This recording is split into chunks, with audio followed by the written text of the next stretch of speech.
Hello and welcome to Tragedies. I'm Mickey Hansen. What you just saw earlier was a show done called The Monitor in the Merrimac, and that's what today's show is going to be about. Today I have with me a guest, Dr. Jerry Horipovich, a person with the Lincoln Museum. Would you mind telling the people about the museum? Well, the Lincoln Museum here in Fort Wayne is the world's largest museum dedicated to Abraham Lincoln. It has existed in some form since 1928, when it was founded by the Lincoln National Life Insurance Company, which was named for Abraham Lincoln. The company wanted to thank the Lincoln family for use of the name and began collecting Lincoln materials. That collection has grown over the years to the museum that we have today, this world-class museum here in Fort Wayne, and I'm the historian. I help direct programming and work with the exhibits there. Oh, okay. Now, I think the first question I should ask is, what was the significance of ironclads in the Civil War? Well, the Monitor and the Merrimac that you mentioned, the battle between those two ships represents the first battle between two ironclad ships. Before the Civil War, navies were made overwhelmingly of ships made of wood, entirely of wood. With the 1850s, the decade before the Civil War, navies of the world started experimenting with ironclad ships, putting a skin of iron over a wooden ship to give it more protection in battle. The advantage of ironcladding, of course, is brings more protection. Wooden ships are much more vulnerable to burning. They're easier to destroy. When the Civil War began, the South had no navy whatsoever, and the North had a very small navy. So both sides frantically tried to build new ships that would give them some kind of naval advantage. The South built what they called the CSS Virginia on the hull of the old Union ship Merrimac, which they captured at the beginning of the war. They built it on a traditional hull. They built an iron casemate on top. The Union built the Monitor from scratch as a ship to fight against the Merrimac, and those were the first two ironclad ships that came into combat. What can you tell us about the Monitor? Well, when the word came to the federal government that the Confederates had captured the hull of the old Merrimac, the old frigate Merrimac, and were building it into an ironclad ship, we're building basically an iron house on top of the deck, there was consternation, almost panic in Washington, because there was a fear that this new ironclad ship could just sail up the Potomac River, bombard the White House, and it would be impervious to anything that the Federal Navy could do about it with its old wooden ships. So the Navy frantically began seeking some kind of new ship that could stop the Merrimac. They had a competition, designs were brought in. They selected a couple of them. One was a ship that was a traditional sailing ship, but with iron sides. It was eventually built and named the New Ironsides. They settled on another design that was eventually named the Galena after Grant's hometown.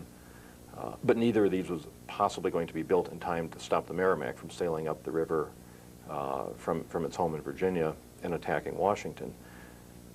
So more or less at the last moment, they came upon the Swedish inventor John Ericsson, who had years ago designed a radical new ship.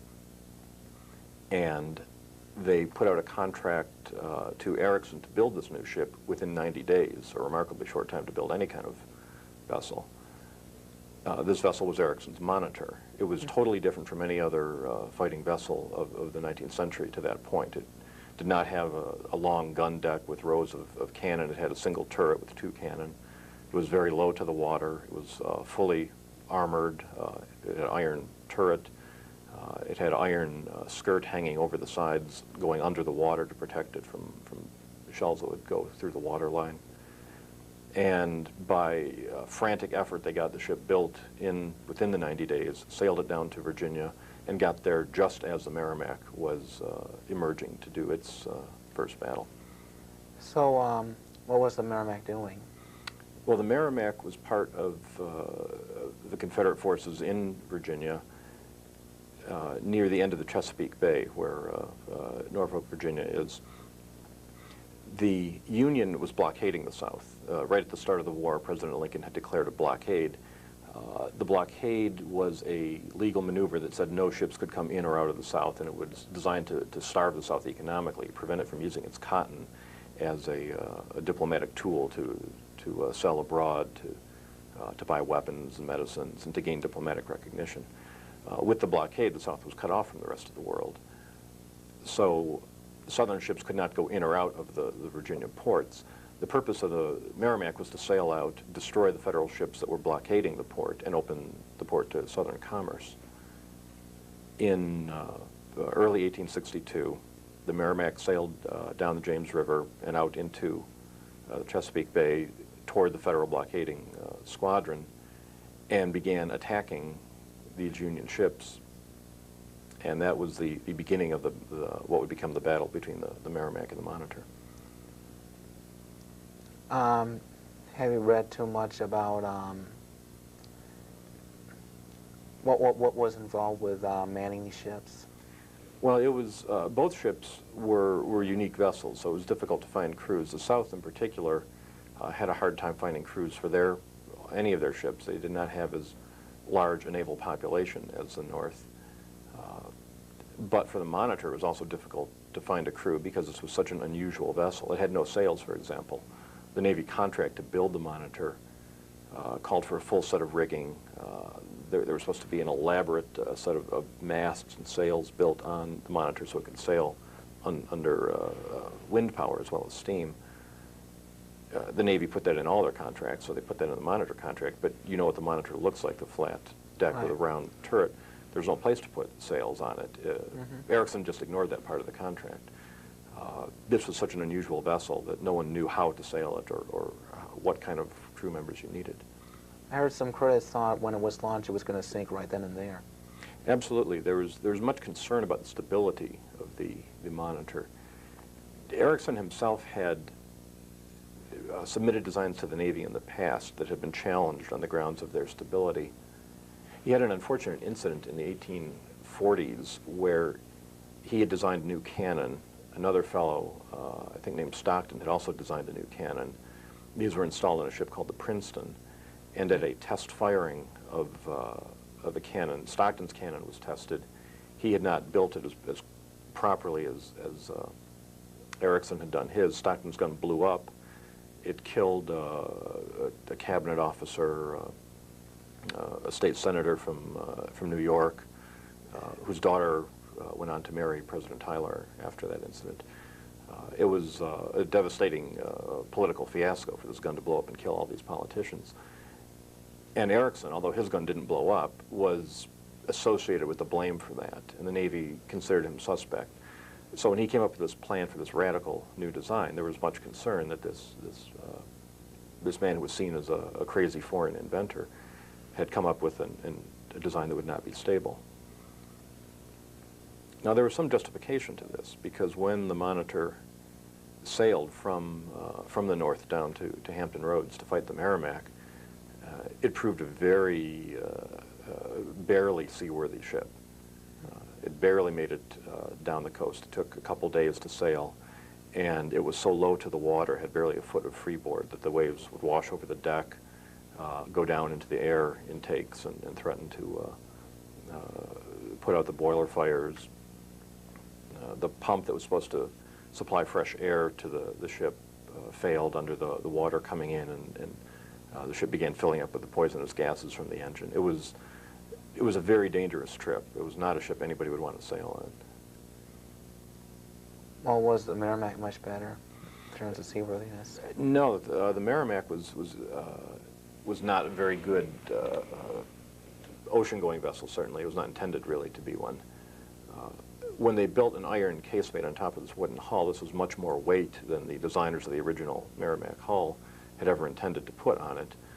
So it rode quite low in the water. It did not have good ventilation. The engines did not run well. The hull of the Merrimac, which I said had been captured for the Union Navy, was in fact captured underwater. At the very beginning of the war, the Union burned Norfolk Navy Yard and abandoned it, and burned all the ships there, including the Merrimac.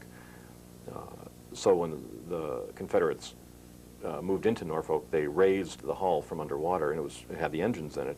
So they had been underwater for several months, and they were not in good condition. So the Merrimac was a very unhandy, awkward vessel, uncomfortable for the crew. It took 30 minutes for the Merrimac to turn 180 degrees. It was a very unmaneuverable ship. Neither of these ships went faster than 9 knots, maybe. Is there any way you can talk about the battle itself?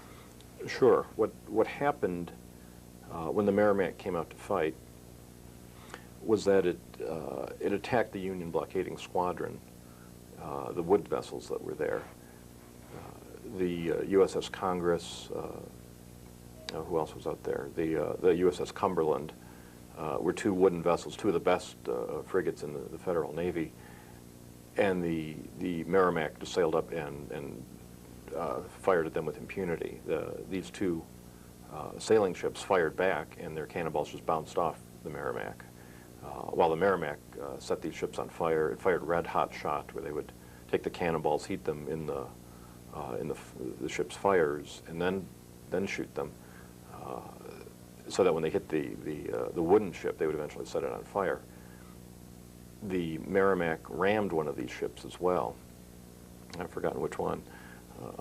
It had a wooden ram built, or an iron ram rather, built onto the bow so it could sail and knock a hole in an enemy ship. So it destroyed, or put out of action the Congress and the Cumberland, and started to do the same thing to the USS Minnesota, another modern frigate, wooden frigate. The Minnesota was far enough away and in shallow enough water that the Merrimac couldn't approach it. So it did some damage and then went back to its port, figuring it would come back the next day, finish off the Minnesota, finish off any other remaining Federal vessels, and declare the port open, declare the blockade at an end, perhaps cause France and Britain to recognize the Confederacy as an independent country now that the blockade would be lifted. At the end of that first day's battle, it looked like the Southern Confederacy was very close to a complete victory. Now, in your opinion, who had the advantage, the Monitor or the Merrimac? Well, that's what was discovered on the next day when the Monitor arrived. It was just, again, one of the most amazing coincidences that 90 days after having the contract issued to build this ship, through frantic efforts to build it, to sail it down the coast, it arrived that night after the Merrimac's first sortie into Hampton Roads. So the Monitor sailed out into the bay, and the next day when Merrimac came out to finish off the Minnesota, there was this thing. The Merrimac's crew looked out, and there was this flat object with a big round thing on top. They had no idea what it was. It certainly didn't look like a ship. It was much smaller than any of the conventional frigates. It was about half as long as, say, the Minnesota or the Cumberland. On board the Merrimac, some of the crew members thought it was literally a raft bringing a new boiler out to the Minnesota for its engines. They didn't know what this thing was. So they sailed toward the Minnesota, the Merrimac did, intending to finish it off. And this weird thing started moving toward them and got between them and the Minnesota. And when it opened one of the 2 portholes in the round turret and ran an 11-inch smoothbore cannon out and opened fire, they realized this was a Yankee ship. So the 2 of them started shooting at each other. They fought for several hours. Both sides scored direct hits. The Monitor had 2 11-inch guns and was able to open the porthole, run the gun out, fire it, bring it back in, reload, and continue this, while the Merrimac, meanwhile, had a broadside of several guns on each side and was firing those in succession at the Monitor. Both sides hit each other, but they discovered they couldn't do any significant damage. The cannonballs just clanged off. It made a terrible noise if you were inside the Monitor's turret when an enormous iron cannonball hit. The concussion was violent, but it didn't kill anybody. It didn't put the ship out of action. The same thing was true on the Merrimac. It was an unpleasant place to be. It was filled with powder smoke from the cannon. The sound of the gun, of the Monitor's cannonballs rattling off the armor outside was very unpleasant. The wooden planking behind the iron face was in some cases splintered by these cannonballs, by the concussion. but neither one could damage the other. So they fought for several hours. They fired back and forth. Now, in your opinion, who won, the Monitor or the Merrimac? That's a very good question. The battle ended when both sides realized they weren't doing much harm. The Merrimac at one point tried to ram the Monitor, figuring it could use its ram. Actually, it had left its ram in the side of one of the Federal ships when it rammed it the day before and pulled back away. The ram, the metal part of the ram broke off. But it still had a wooden bow, and it was so much bigger and heavier than the Monitor that had the Merrimac hit it broadside, it just would have driven right over it and swamped the very low-riding Monitor. So the commander of the Merrimac, a fellow named Jones, tried to do this. But as I mentioned, it took half an hour to turn the Merrimac a full or a half circle. The Monitor was much more nimble and just easily avoided these ramming attempts. The Monitor realized if the Merrimac got close and sent some sailors over to board the ship, they could climb on the deck, stick a few spikes in to jam the Monitor's turret in position so it couldn't fire, and capture the ship easily. The Monitor was vulnerable to that, but the Merrimac was not nimble enough to get close. Well, finally, the Merrimac had a shot that hit the pilot house of the Monitor, and the pilot house was a small square structure in front of the turret where the commander of the ship stayed during the battle. The commander, John Warden, was looking out the view from this pilot house at the Merrimac when a cannonball hit right on the pilot house. It shook it apart. It knocked some of the iron plates off. It wounded Warden. He was temporarily blinded. His face was covered with blood. He looked in terrible shape, and he relinquished command to his second-in-command. The new commander had the ship pull away from the Merrimac so he could assess the damage, see how Warden was doing, see if the pilot house had been destroyed or not. So he pulled away just a few yards. The ships at one point were only 10 yards apart shooting at each other. He pulled away to assess the damage, and the Virginia, or the Merrimac, thought the Monitor was retreating, and they set up a cheer and believed they had won the battle. And they began to move towards their home.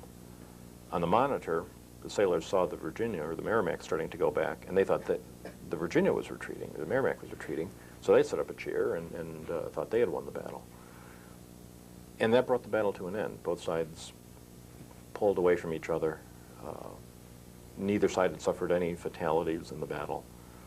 Both sides had had superficial damage. Anything protruding like a smokestack or a lifeboat on the deck of the Merrimac got shot up. But the iron plates held on both ships. Neither one was destroyed. Neither one was put out of action. And when it was over, as a tactical matter, it was purely a draw. Neither side could damage the other. At one point, the Confederate gunner ordered the cannoneers to stop shooting. And the Confederate captain came down and said, "What do you mean by this? Why are the guns no longer firing?" And the Confederate gunner-in-chief said, "Well, our powder is precious, and I find I can do just as much damage by snapping my fingers at her every 2.5 minutes. In other words, he couldn't accomplish anything with the cannons. So both sides stopped firing. Both sides went back to their respective bases, and that was the end of the battle. It was a draw in that sense. Okay, if you have any questions for Jerry about the civil, not just the Monitor, but the Civil War in general, go ahead and call. The number is 422-3903. Again, 422-3903. Now, what was the fate of the Monitor and the Merrimac? Well, after the battle, although it was seen as a... we have a phone caller. Okay. Big show. Okay. I was just wondering, did they just have the one battle, and if so, why? Did the Monitor and the Merrimac have only one battle? And Yes. Yes, in fact, they only fought that one time. After both sides went back to their own ports, there was no reason for either side to come out. The Monitor certainly couldn't go in and look for the Merrimac. Both sides stayed under cover of the land-based artillery that each side had in plenty. So the blockade was back in place, and there was no reason for the Monitor to come out and do anything. As long as it stayed at Hampton Roads, it was now once again enforcing the blockade. The Merrimac couldn't effectively come out, particularly after its base at Norfolk, Virginia, was abandoned by the Confederate Army. Once the Confederates left Norfolk, they blew up the Merrimac rather than let it fall into Yankee hands. So that was the end of the Merrimac. The Confederates blew it up because they lost their land base. The Monitor stayed there for another year. Eventually they decided to send it south down to South Carolina to join the blockading squadron down there. It was not a seaworthy ship. That was a mistake, and in a storm off Cape Hatteras it sank. How about discussing the Merrimac's and Monitor's predecessors? Well, the predecessors, in terms of naval warfare up to that time, were the ships that you imagine Lord Nelson sailing, Horatio Hornblower sailing, and the Patrick, what's that fellow's name, Patrick O'Brien, is it? I've forgotten, the naval novelist. The great sailing ships, the old Ironside-style ships, were the main battle ships from the early 18th century right up to the Civil War. They were made of wood, they had long rows of guns, they'd carry anything up from 30 guns on a frigate up to 100 guns, 120 guns on the biggest man-of-war ships. What happened to make them obsolete was the invention of the shell gun. These traditional ships just fired cannonballs that would knock a hole in anything they hit, the big, heavy shot-put-like object. Or at close range, they could fire grape shot, small cannonballs, basically, that would kill men, but not destroy the ship. With the invention of the shell, a hollow projectile filled with an explosive, you now had something that would explode over the enemy ship and usually set it on fire. In the 1850s, 1854, during the Crimean War, a Russian naval squadron with shell-firing guns attacked a Turkish squadron of wooden ships and in minutes set all the Turkish ships on fire. It clearly announced to all the navies of the world that wooden ships were now completely vulnerable to shell guns and were obsolete.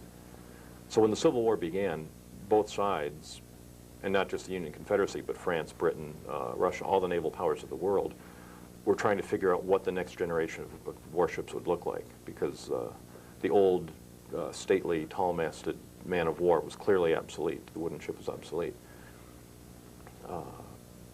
So that brought them to designing things like the Merrimac, like the Monitor, like other iron-plated ships that Britain and France were building at the same time. What's President Lincoln's view of the Monitor? Lincoln had a hand in the Monitor's story. He was called in with other officials to review the plans when Ericsson's ship was first proposed. As you recall, Washington was in a panic. What were they going to do with the Merrimac coming up the river and stopping them? They needed something that could be effective. Gideon Welles, Secretary of the Navy, had convened various officials to look at these plans, and one of them, at one of these meetings, Lincoln was there.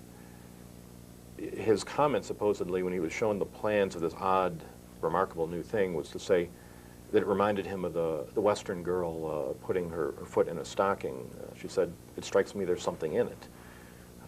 Well, it struck Lincoln there was something in this plan. It seemed to make sense. So he supported the idea of the Monitor. He was not a naval, he had no naval experience whatsoever. He was not someone who could speak authoritatively on it. But he instinctively saw that there was something useful in what Ericsson had come up with. I'm trying to figure out what else to say, but can you discuss a little bit about other ships of significance during the Civil War? Sure. The battle between the Monitor and the Merrimac was the first battle of ironclads, where both sides had ironclad ships involved. It was not the only use of ironclads in the war by any means. Once the Merrimac had shown its effectiveness, the South tried to build as many ironclads as it could, using, again, captured hulls of Union ships or of any ships they could get hold of. Their problem in the South was they didn't have any iron to speak of. Other than the Tredegar Iron Works in Richmond, there were no major iron rolling facilities in the South, so they could not build ironclad ships. They didn't have the technology to do it. They didn't have the supplies. They used railroad iron. They would take up railroad rails, literally, and put them on the sides of ships. They built cotton-clad ships. They would put cotton bales piled along the decks of ships to provide some protection. So they had cotton-clads, they had these rail-clad ships, they had what they called tin-clads with very thin boiler iron that would not really keep out a cannonball. The Confederates, using very little resources, were remarkably successful in building up a number of ironclads, some of which had some success. On the Union side, you had far greater resources. You had all the great shipyards of New England and New York.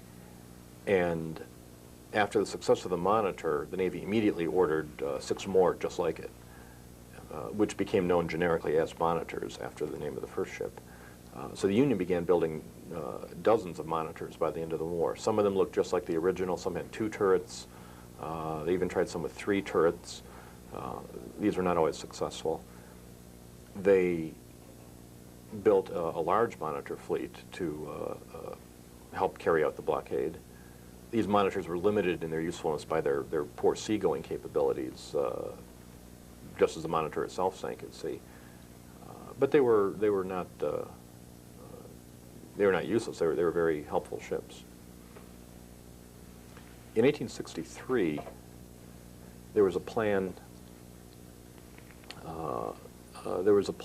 To attack Charleston, South Carolina, the South's, in some ways, the South's most important city,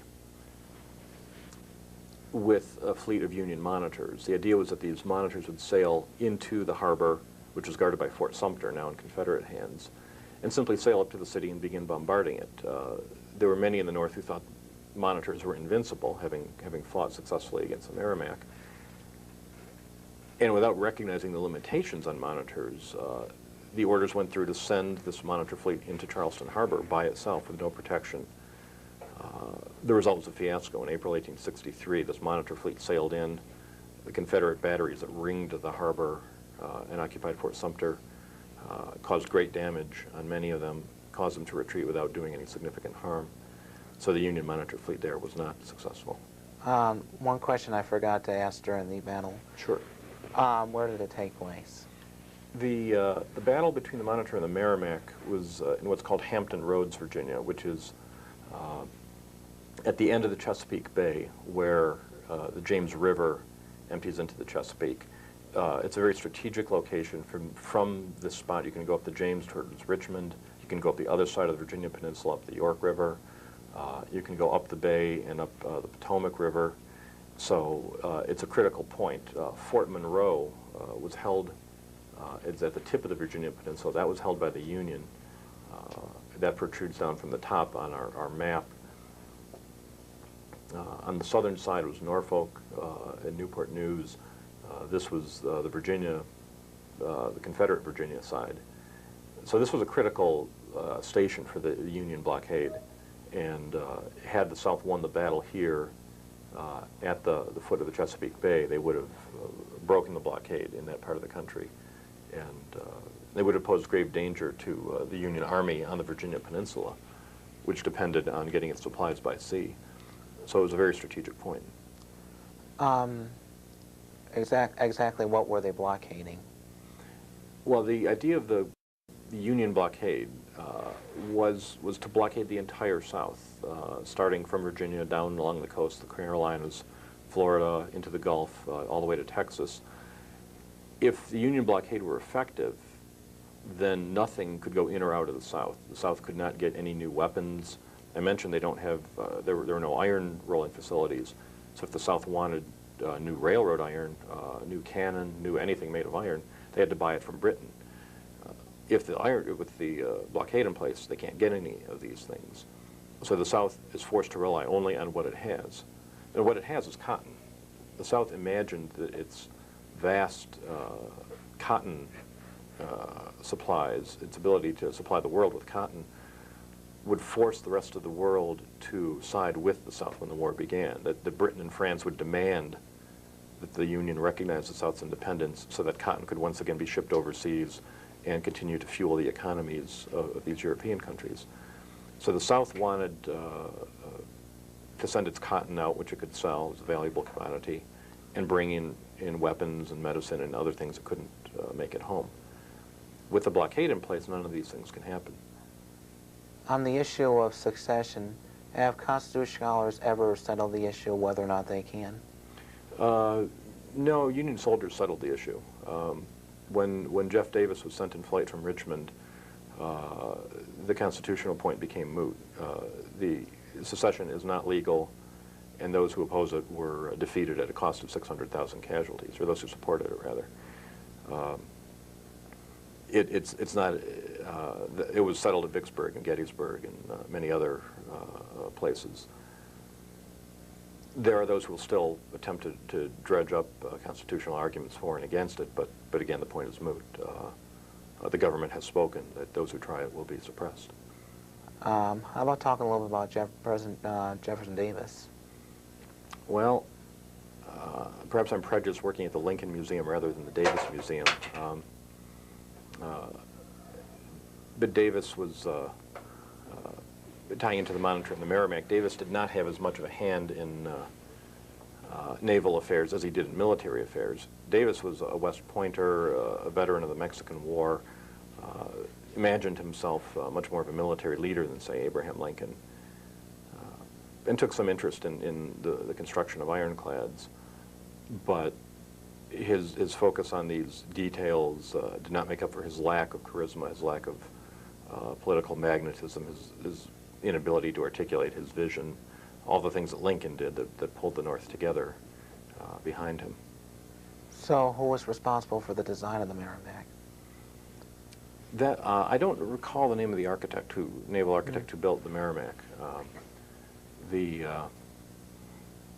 All the southern ironclads were improvised, certainly, again taking these existing hulls and building metal superstructures on them. But there was no Confederate shipbuilding industry, no Southern shipbuilding industry to speak of. Okay. So they did not have naval architects in plenty. They did not have people to do this. They achieved wonders with the limited resources they had, though. And that says a lot with the Merrimac. Up until Merrimac came along, ironclads were considered a joke and never work.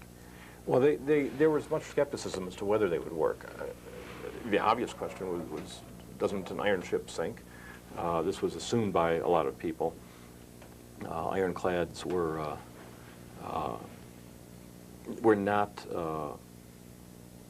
not expected to work by a lot of people, and some of them didn't. The British Navy, after the Civil War, built an ironclad vessel called the Captain, which was designed like a frigate, but had the traditional look of a tall ship, full rigging, full masts and sails, a lot of iron protection, a lot of guns, very heavy, and it turned out to be very top-heavy, and the Captain capsized, killing most of its crew on one of its early voyages, because the stability of ironclads was not fully understood yet, how to build a ship that would not sink or tip over or founder as the Monitor had done. So when did, at what point did the Navy fully perfect the invention of a ship with a turret? The turreted ships continue in use to the present day, of course. So modern ships still have cannon carried in turrets that spin around. The Monitor's turret was basically a sound design. There was some evolution over the rest of the 19th century between the guns carried in turrets and guns carried in what were called barbettes. Eventually, the barbettes were covered over with iron and became indistinguishable from turrets. It's a very technical point. Without going into detail, from the age of the Monitor on, turrets continued to be in use. Oh, one point that's been brought up. When did submarines start coming into use? Well, during the Civil War, in fact. There was a very primitive submarine used in the American Revolution, a one-man vessel called the Turtle, piloted by a man invented and sailed by David Bushnell. It was sort of a big keg, a wooden barrel, basically, in which the inventor sat and propelled it with by turning cranks that turned underwater propellers, and it was designed to go underneath a British ship, drill a hole into it, attach a bomb to it, and then float away. It was impractical. It didn't work. It was a descendant of a relative of Bushnell who helped get the Monitor through Congress, who was a politician, so there was a connection there. The Monitor itself, in a way, has many of the characteristics of a submarine. Its deck, you know, is this flat surface, really down to the surface of the water, so the crew lived underwater. There were no above water spaces other than the turret on the Monitor. So there were no windows, of course. There was no portholes. The crew got fresh air through a blower system. The crew had to dispose of waste through a double closing tube system that they use on modern submarines even today, because the whole thing was below the water level. You couldn't just open a seacock and let water come in when you wanted to throw something overboard. So the Monitor, in a fashion, was half of a submarine. Later in the war, the Confederates used the first effective submarine in battle. This was a ship called the Hunley, named for its inventor, a man named Hunley. He invented a cigar-shaped metal tube propelled by a crew of 8 or 9 men who turned a long crank that operated the propeller at the far end. And the Hunley, in its trial run, sank with all hands. The Confederates raised it, drained it, fixed it up, and Hunley made some changes to it and sent it back out with another crew, and it sank with all hands. So the Confederates raised the Hunley again, drained it, made some improvements, sent it out again. This time they sent the inventor, Hunley, on the ship. They were not taking any chances the third time. It sailed out into, I believe this was in Charleston Harbor, in fact, against a Federal blockading squadron, and attacked a Union ship, the USS Housatonic, using a spar torpedo, which is basically a bomb at the end of a long stick. A crude weapon. The bomb went off, did blow a hole in the Housatonic and sink it, but the concussion sank the Hunley as well with all hands. And that was the end of submarines in the Civil War. It was an interesting experiment. It did lead to the first successful sinking of an enemy vessel by a submarine in war, but it was costly. It did not ultimately prove successful. You didn't see practical submarines until the First World War, 50 years later. Oh yeah, the U-boats. That's right, the German U-boats, and their British and French and Russian variations. But the German U-boats became prominent after 1914.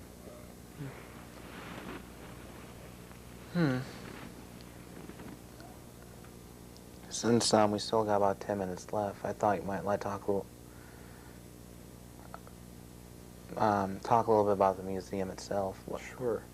The Lincoln Museum, as I mentioned, has been here many years. It is it is the world's largest museum dedicated to the life and times of Abraham Lincoln. In our main exhibit, Abraham Lincoln and the American Experiment, it tells the story of how Lincoln led the United States through its most critical era. Until the Civil War, the United States was very much seen as an experiment. No other nation had tried democracy on such a large scale, and there are many who doubt, in Europe especially, who doubted that such a government could ever succeed. The idea that ordinary citizens were qualified to vote and to choose their leaders rather than have a hereditary government like every other country had seemed wild and impractical. And there were many in America who doubted this could succeed. With the outbreak of the Civil War, this seemed to confirm to Europeans their suspicions that government by the people was not practical. Sooner or later, the people would disagree. They'd come to blows. One part would secede from another, and then another would secede from that, and soon you'd have anarchy. and you'd eventually need whatever European country knew you needed, which was a king and an aristocracy to govern things.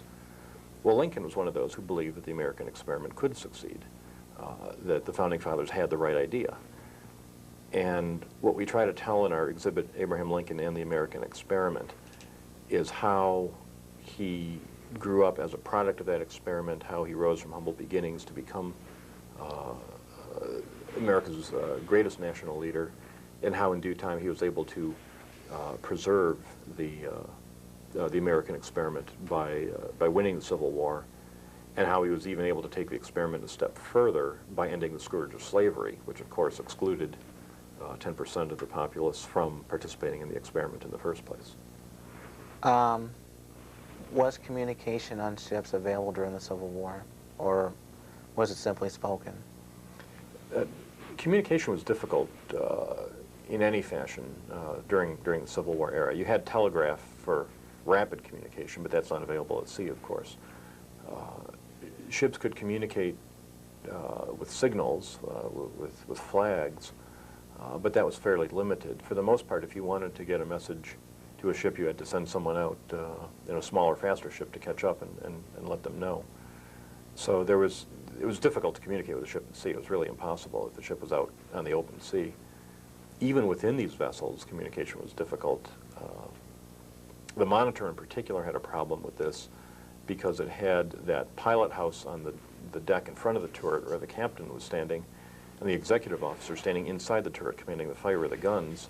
They couldn't talk to each other at all. There was a speaking tube that linked them, but it broke as soon as the guns started firing.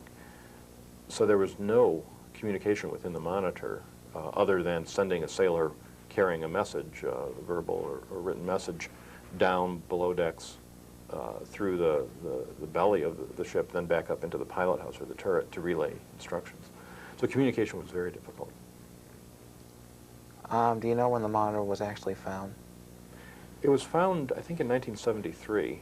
The wreck of the Monitor is a national park, I believe, an underwater park. It's in off South Carolina, and there is now a movement underway to see if the Monitor can be raised. As I said, it's a designated underwater park so that people are not free to go and take things from it. It's public property. Taxpayers bought it, so individuals can't just go and steal bits of the Monitor for souvenirs. But no one can see it either unless you're a diver. So there's talk of raising it. This would be a very difficult operation to raise the Monitor. The water is deep enough, certainly, and it's been there long enough that most of the wood parts have rotted away. It might be safe to raise the turret, possibly. They may be able to get other parts of it up. If they did, we would learn a lot about the material, the construction, the material history of the Monitor. It would be very interesting. There was a Monitor, or not a Monitor, but an ironclad ship that is from the Mississippi River that was raised not too long ago, the USS Cairo. This was an ironclad ship, not on the design of the Monitor, but looking a little bit more like the Merrimac, a turret or a casemated ship with a stern wheel, a paddle wheel, not a propeller. The Cairo was raised with great difficulty and has been partially restored and is on display at the Vicksburg battlefield in Mississippi. If you ever have a chance to go to Vicksburg, it's a site you don't want to miss. The Cairo, restored by the Park Service, has many of the original guns, many of the original pieces, and where they could not find or could not salvage the original, they have built a skeleton of modern timber to show what the outline of the ship would look like. It's quite an experience to see what's left of this ironclad. So if they could raise a Monitor, that would be quite an achievement. It would be worth traveling to see. Also, something that has been thought up, what became of the careers of the captain? Warden, the Union captain who was wounded in the battle, did not, I don't know what happened after he returned to action. He did not captain the Monitor after that. And something interesting happened to Jones, the Confederate captain, but I don't recall what that is either. After his ship was blown up, it seems to me he did something else for the Confederacy, but I would go back to our massive library at the Lincoln Museum and research that and find out the answer. Now, for those who like to visit the museum, how much is admission and what are your hours? The museum is open Tuesday through Sunday. Tuesday through Saturday we're open 10 to 5, Sunday 1 to 5, and admission is $2.99 for adults, $1.99 for senior citizens or children, or for group admission. If you pay your $3 for your $2.99 admission, you get change in the form of a Lincoln penny with a little souvenir card that tells the history of this coin, which was the first American coin to have a president's face on it. So now, with the museum, is it a guided tour or do you go through yourself? Or? It's designed to be self-guided. You can come over anytime, walk through at your own pace. Visitors spend anywhere from an hour, hour and a half, up to 3-4 hours. There's more than most people can see in one visit, so frequently they'll take a look through and then they'll come back again and see what else there is. If you come with a group, you make a reservation in advance and we'll supply a docent who will give you a guided tour. But really, we encourage visitors to come with their own ideas, their own questions. It's not the kind of tour where you're led around and shown what to look at. We really like the opportunity that the exhibit provides for visitors to formulate their own ideas, their own questions, and explore at their own pace. What's your favorite part of the museum? Well, I like a lot of parts of it. The gallery in Abraham Lincoln and the American Experiment that tells the story of the Civil War is perhaps the one that I find myself drawn to the most. It features a timeline with artifacts and documents giving a general history of the war and Lincoln's participation in it. But it also has reproduction Civil War equipment, a musket, a soldier's pack, a haversack, and so on. Reproductions that the public can touch. Children can get a sense of what the weight of a backpack was or the texture of a rifle's musket, or a rifle's stock. There's another portion of the same gallery where you can sit in a chair as though you were at Lincoln's desk and experience his daily routine, where he would have visitors come and see him for hours at a time and answer their questions. And there's a bank of computer programs, a set of 5 computer programs that were written for the museum to give you a chance to explore other aspects of Lincoln and the Civil War. So that gallery is perhaps my favorite. But there's a lot, and different people like different aspects of it. How was the Civil War military different from the modern military as far as how it was set up? Well, the military has changed a great deal, of course, since the Civil War. One way in that it's similar is that all the soldiers then, as now, are volunteers. The United States did not have a draft before the Civil War, and other than the peacetime draft in the 50s, 60s, and 70s, America has had a tradition of volunteer soldiers. So the soldiers in the Civil War were all volunteers, as they are today. One of the main differences is that Civil War soldiers had no training to speak of. They were trained by volunteer officers who knew no more about war than they did. So they went off and learned by doing. They went onto the battlefields and shot at the enemy and got shot, and that was their training. In that sense, it was very different from today's military. It was not a technological war, although you had things like the Monitor and the Merrimac, these new inventions. For the most part, the equipment was basic: a musket, a backpack, some cartridges. High tech was not an element to the war, so it was very different in that regard. Seeing we're going to be signing off a few minutes, do you have any last words you'd like to give? Well, I hope people will get a chance to come down and see us at the Lincoln Museum. We have, in addition to the exhibit itself, a research library. If people want to learn more about the Monitor and the Merrimac or about Abraham Lincoln, I would encourage them to come to the Allen County Public Library. But also, if you have a detailed research question, call the Lincoln Museum and make an appointment to do research there. That's certainly available. IPFW offers a course in the Civil War that will be offered this fall, that will be taught at the Lincoln Museum. And if you're interested in learning about the war in excruciating detail, I'd encourage you to take that course. There's a lot of interest in the war today in American history generally, and I think it's a good thing. I think it shows that people have an enduring interest and understanding in the American experiment. Okay, well, thanks a lot for coming. Thank you for having me. The show is on the first Thursday of every month at 10 a.m. and I look forward to you watching my next show. I thank you for your time and have a good day.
Commerce. In early 1862, the Merrimac sailed down the James River and out into the Chesapeake Bay toward the Federal blockading squadron and began attacking these Union ships. And that was the beginning of what would become the battle between the Merrimac and the Monitor. Have you read too much about what was involved with manning these ships? Well, it was both ships were unique vessels, so it was difficult to find crews. The South, in particular, had a hard time finding crews for any of their ships. They did not have as large a naval population as the North. But for the Monitor, it was also difficult to find a crew because this was such an unusual vessel. It had no sails, for example. The Navy contract to build the Monitor called for a full set of rigging. There was supposed to be an elaborate set of masts and sails built on the Monitor so it could sail under wind power as well as steam. The Navy put that in all their contracts, so they put that in the Monitor contract, but you know what the Monitor looks like, the flat deck with a round turret. There's no place to put sails on it. Erickson just ignored that part of the contract. This was such an unusual vessel that no one knew how to sail it or what kind of crew members you needed. I heard some critics thought when it was launched it was going to sink right then and there. Absolutely. There was much concern about this. The Union built the Monitor from scratch as a ship to fight against the Merrimac, and those were the first two ironclad ships that came into combat. What can you tell us about the Monitor? Well, when the word came to the federal government that the Confederates had captured the hull of the old Merrimac, the old frigate Merrimac, and were building it into an ironclad ship, we're building basically an iron house on top of the deck, there was consternation, almost panic in Washington, because there was a fear that this new ironclad ship could just sail up the Potomac River, bombard the White House, and it would be impervious to anything that the Federal Navy could do about it with its old wooden ships. So the Navy frantically began seeking some kind of new ship that could stop the Merrimac. They had a competition, designs were brought in. They selected a couple of them. One was a ship that was a traditional sailing ship, but with iron sides. It was eventually built and named the New Ironsides. They settled on another design that was eventually named the Galena after Grant's hometown. But neither of these was possibly going to be built in time to stop the Merrimac from sailing up the river from its home in Virginia and attacking Washington.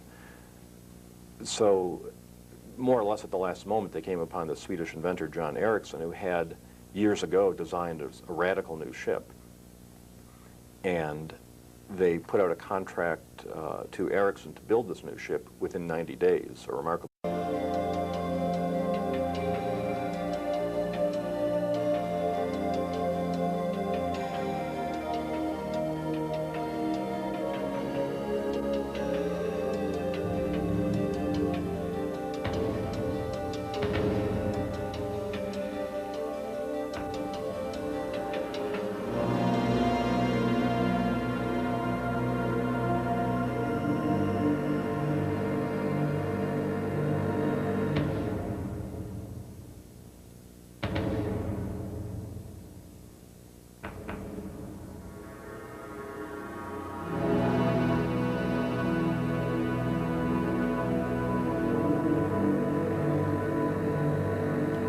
Hello and welcome to Tragedies at Sea. I'm Mickey Hansen.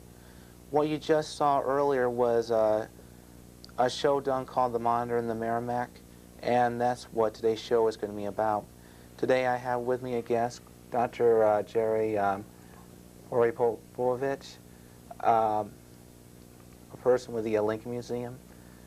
Would you mind telling the people about the museum? Well, the Lincoln Museum here in Fort Wayne is the world's largest museum dedicated to Abraham Lincoln. It has existed in some form since 1928, when it was founded by the Lincoln National Life Insurance Company, which was named for Abraham Lincoln. The company wanted to thank the Lincoln family for use of the name and began a short time to build any kind of vessel. This vessel was Ericsson's Monitor. It was totally different from any other fighting vessel of the 19th century to that point. It did not have a long gun deck with rows of cannon. It had a single turret with 2 cannon. It was very low to the water. It was fully armored. It had an iron turret. It had iron skirt hanging over the sides, going under the water to protect it from shells that would go through the water line. And by frantic effort, they got the ship built within the 90 days, sailed it down to Virginia, and got there just as the Merrimac was emerging to do its first battle. So, what was the Merrimac doing? Well, the Merrimac was part of the Confederate forces in Virginia near the end of the Chesapeake Bay, where Norfolk, Virginia is. The Union was blockading the South. Right at the start of the war, President Lincoln had declared a blockade. The blockade was a legal maneuver that said no ships could come in or out of the South, and it was designed to starve the South economically, prevent it from using its cotton as a diplomatic tool to sell abroad, to buy weapons and medicines, and to gain diplomatic recognition. With the blockade, the South was cut off from the rest of the world. So Southern ships could not go in or out of the Virginia ports. The purpose of the Merrimac was to sail out, destroy the Federal ships that were blockading the port, and open the port to Southern collecting Lincoln materials. That collection has grown over the years to the museum that we have today, this world-class museum here in Fort Wayne, and I'm the historian. I help direct programming and work with the exhibits there. Oh, okay. Now, I think the first question I should ask is, what was the significance of ironclads in the Civil War? Well, the Monitor and the Merrimac that you mentioned, the battle between those two ships represents the first battle between two ironclad ships. Before the Civil War, navies were made overwhelmingly of ships made of wood, entirely of wood. With the 1850s, the decade before the Civil War, navies of the world started experimenting with ironclad ships, putting a skin of iron over a wooden ship to give it more protection in battle. The advantage of ironcladding, of course, is brings more protection. Wooden ships are much more vulnerable to burning. They're easier to destroy. When the Civil War began, the South had no navy whatsoever, and the North had a very small navy. So both sides frantically tried to build new ships that would give them some kind of naval advantage. The South built what they called the CSS Virginia on the hull of the old Union ship Merrimac, which they captured at the beginning of the war. They built it on a traditional hull. They built an iron casemate on top.